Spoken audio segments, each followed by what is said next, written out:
बच्चों कैसे हैं आप। स्वागत है आपका डिपार्टमेंट ऑफ एजुकेशन की इस 10 अक्टूबर की वर्कशीट में। जैसा कि आप देख सकते हैं वर्कशीट क्लास 9th के लिए है। इसका नंबर है 42 और एसएसटी की वर्कशीट है जिसमें हम लोकतांत्रिक राजनीति जो आपकी बुक है, आपका विषय है, उसमें से न्यायपालिका के बारे में पढ़ने वाले हैं। हमारे देश भारत में विभिन्न स्तरों पर मौजूद अदालतों की सामूहिक रूप से न्यायपालिका कहा जाता है। न्यायपालिका में सर्वोच्च न्यायालय, राज्यों के उच्च न्यायालय, जिला न्यायालय और स्थानीय स्तर के न्यायालय शामिल हैं। देश में एकीकृत न्यायालय भी हैं जिनका मतलब देश की सभी अदालतों को सर्वोच्च न्यायालय का फैसला मानना होता है। भारत का सर्वोच्च न्यायालय इनमें से किसी भी विवाद पर सुनवाई नहीं कर सकता।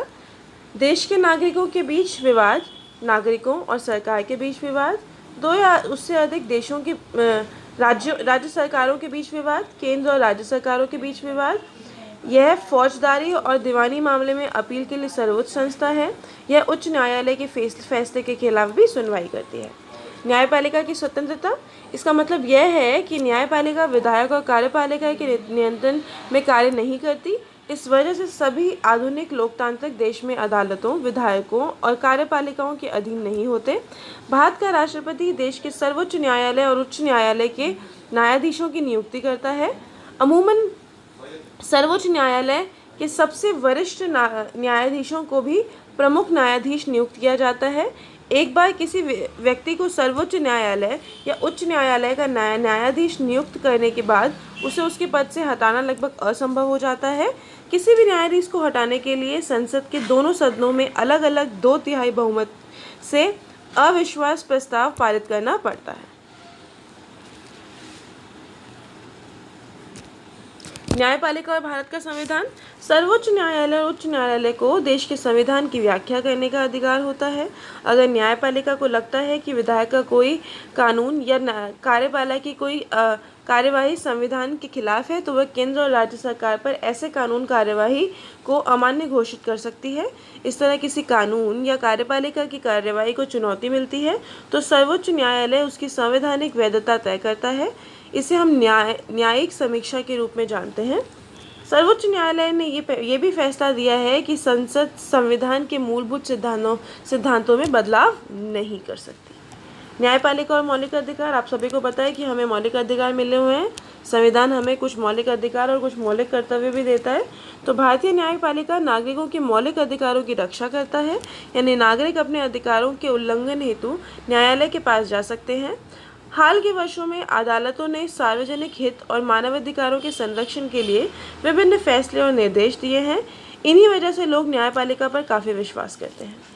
अब कुछ प्रश्न हमारे पास, उनके उत्तर देखेंगे। पहला है, न्यायपालिका किसे कहते हैं? इनमें कौन कौन से न्यायालय शामिल होते हैं? तो भारत में मौजूद विभिन्न स्तरों पर अदालतों के समूह को सामूहिक न्यायालय कहते हैं और न्यायपालिका के सर्वोच्च न्यायालय, राज्यों के उच्च न्यायालय, जिला अदालतें और स्थानीय स्तर के न्यायालय इसमें शामिल होते हैं।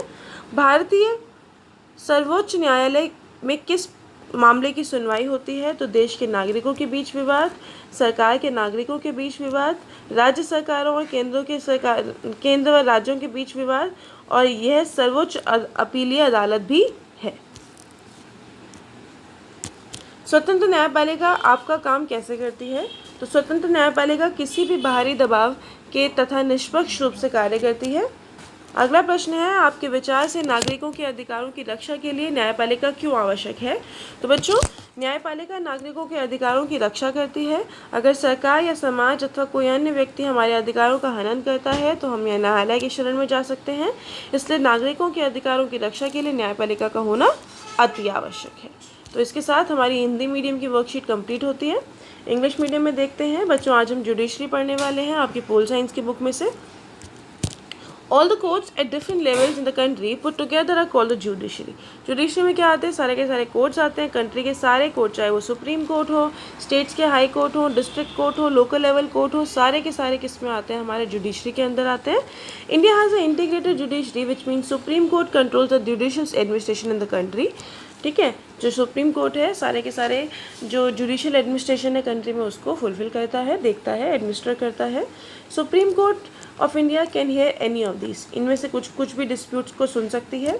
Dispute between citizen of country, लोगों के बीच में डिस्प्यूट, सरकार के बीच में डिस्प्यूट मतलब लड़ाई झगड़ा, दो स्टेट्स के बीच में डिस्प्यूट, सेंटर और स्टेट के बीच में डिस्प्यूट, और क्रिमिनल और सिविल केस कोई भी हो, और हाई कोर्ट वर्डिक्ट के अगेंस्ट कोई हेयरिंग हो उसके अगेंस्ट। तो जैसे मान लीजिए हाई कोर्ट ने कोई फैसला सुनाया और हम लोग उस पर क्या है उससे सेटिस्फाई नहीं है, तो हम क्या कर सकते हैं, हम सुप्रीम कोर्ट में दोबारा वहाँ पे अपना केस रजिस्टर कर सकते हैं। तो वहाँ पे क्या होती है, हाई कोर्ट के जो सुनवाई है उसके अगेंस्ट भी सुनवाई होती है।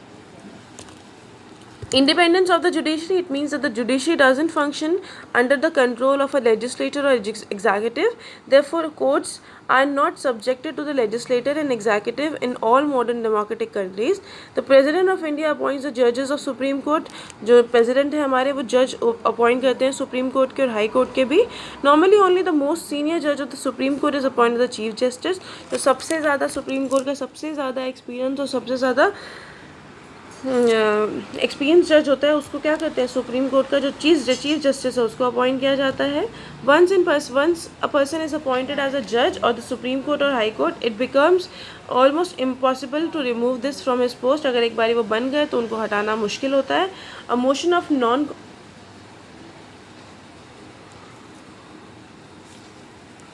Confidence has to be pass by the separate 2/3 majority in both houses. अगर उसको हटाना है तो हाउसेस में 2/3 मेजॉरिटी होनी चाहिए और 2/3 मेजॉरिटी ये बोलनी चाहिए कि भाई ऐसा है इसको हटा दो। फिर judiciary and constitution of India, the Supreme Court and High Court have the right to interpret the Constitution of country. The judiciary feels that any legislation or the legislator or any executive action in against the Constitution, it can declare such legal action invalid at the central or state level. In this way, if a law or executive action is challenged, then the Supreme Court decides its constitutional validity. We know that the judiciary review, the Supreme Court has also ruled the Parliament cannot change the fundamental principle of Constitution. बेटा इसका मतलब क्या है, supreme court और जो high court है बेटा वो कॉन्स्टिट्यूशन के हिसाब से चलती है। आप हमें ऐसा बोल रखा है, सुप्रीम कोर्ट ने कहा है कि कोई भी वर्डिक्ट ऐसी नहीं हो जो कॉन्स्टिट्यूशन के खिलाफ हो, और अगर हाई कोर्ट में सुनवाई हो चुकी है और कोई पर्सन उससे सेटिस्फाई नहीं है तो सुप्रीम कोर्ट में जुडिशियल रिव्यू होता है। फिर judiciary and fundamental right, Indian judiciary protects the fundamental rights of citizens के फंडामेंटल राइट्स को प्रोटेक्ट करती है।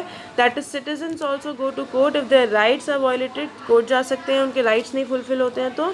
इन recent years the courts have given various decisions and directions for the protection of public interest and human rights, उन्होंने बहुत सारी directions दी हैं। For this reason people trust the judiciary a lot, और इसी की वजह से जो लोग हैं वो जुडिशरी को बहुत ज़्यादा ट्रस्ट करते हैं। क्वेश्चन है what is judiciary, which court are included in it, क्या है जुडिशरी और कौन कौन से कोर्ट इसके अंदर इंक्लूडेड हैं। तो बेटा जुडिशरी क्या है, ग्रुप ऑफ कोर्ट्स है जो वेरियस लेवल्स पे हैं इंडिया के अंदर, उसको जुडिशरी कहते हैं। Supreme court, high court, district court, local court, ये सब इसके अंदर आते हैं।